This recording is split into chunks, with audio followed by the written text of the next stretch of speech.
اعوذ باللہ من الشیطان الرجیم، بسم اللہ الرحمن الرحیم۔ آج کی گفتگو اسرائیلی مصنوعات کے بائیکاٹ کے حوالے سے ہے، جس کا سوشل میڈیا پہ بڑا چرچا ہے۔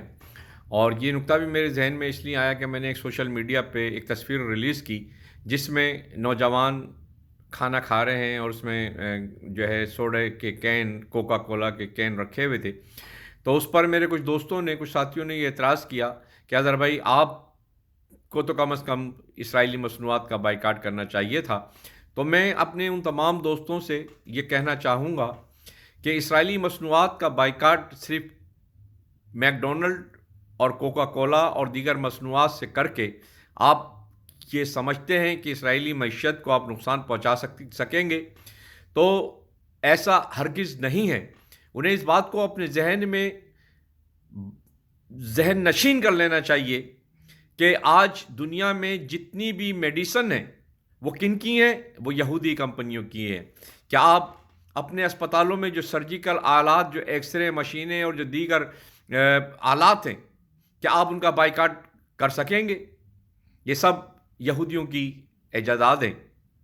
کیا آپ یہ جو گاڑیاں جن میں آپ سفر کر رہے ہیں، یہ بھی یہودیوں کی ایجادات ہیں اور یہودی کمپنیاں ہی ان کی وارث ہیں اور مالک ہیں۔ اس کے ساتھ ساتھ آپ جن سوشل میڈیا پر جو ٹیلی فون کا استعمال کر رہے ہیں، جو بھی آپ الیکٹرانک میڈیا کا استعمال کر رہے ہیں اپنی بات دوسروں تک پہنچانے کے لیے، ان کی ایجادات کس نے کی ہیں؟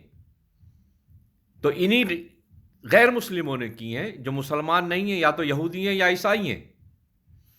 آپ ان کی دی ہوئی سہولتوں پر زندگی کی آسائشات کے ساتھ زندگی گزار رہے ہیں، اور آپ کہتے ہیں کہ جی ہم اسرائیلی مصنوعات کا بائیکاٹ کر کے، ایک میک ڈونلڈ، ایک کوکا کولا کا بائیکاٹ کر کے ہم انہیں شکست دے سکتے ہیں۔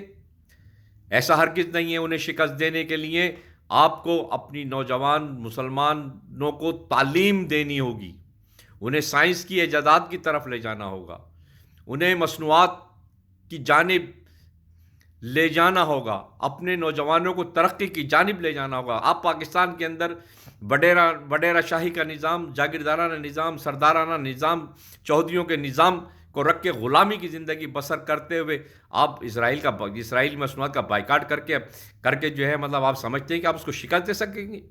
نہیں، اس کو شکست دینے کے لیے پہلے اپنے اندر تعلیم پیدا کرو، اپنے آپ کو اس قابل بناؤ۔ آپ تو وہ لوگ ہو کہ جو غلامی کرتے کرتے اس مقام پر پہنچ گئے کہ پاکستان کی 80% آبادی زرعی آبادی تھی، 80%۔ آج آپ کھانے پینے کی اشیاء کو دیگر ممالک سے جو ہے وہ امپورٹ کرتے ہو۔ آپ ایکسپورٹ کیا کرتے ہو؟ آپ نے تو اپنے زرعی ملک کو جو ہے ان جاگیرداروں، وڈیروں، سرمایہ داروں کے ہاتھوں میں رکھ کر غلامی کی زنجیریں پہن کر کے جو ہے پاکستان کو اس حال پہ پہنچا دیا کہ پاکستان زرعی ملک ہونے کے باوجود بھی آلو اور ٹماٹر بھی جو ہے وہ باہر سے منگوا رہا ہے۔ تو میرے دوستو، میں آپ کو یہ بتانا چاہتا ہوں کہ بائیکاٹ سے نہیں، دنیا میں کامیابی تعلیم سے ہوتی ہے۔ تعلیم حاصل کرو، تعلیمی شعور بڑھاؤ۔ ان وڈیروں، جاگیرداروں، چودھریوں، سرداروں، مولویوں کے چکر میں پڑھ کر یہی وہ مولوی تھے جو کہا کرتے تھے تصویر حرام ہے، لاؤڈ سپیکر پر اذان دینا حرام ہے۔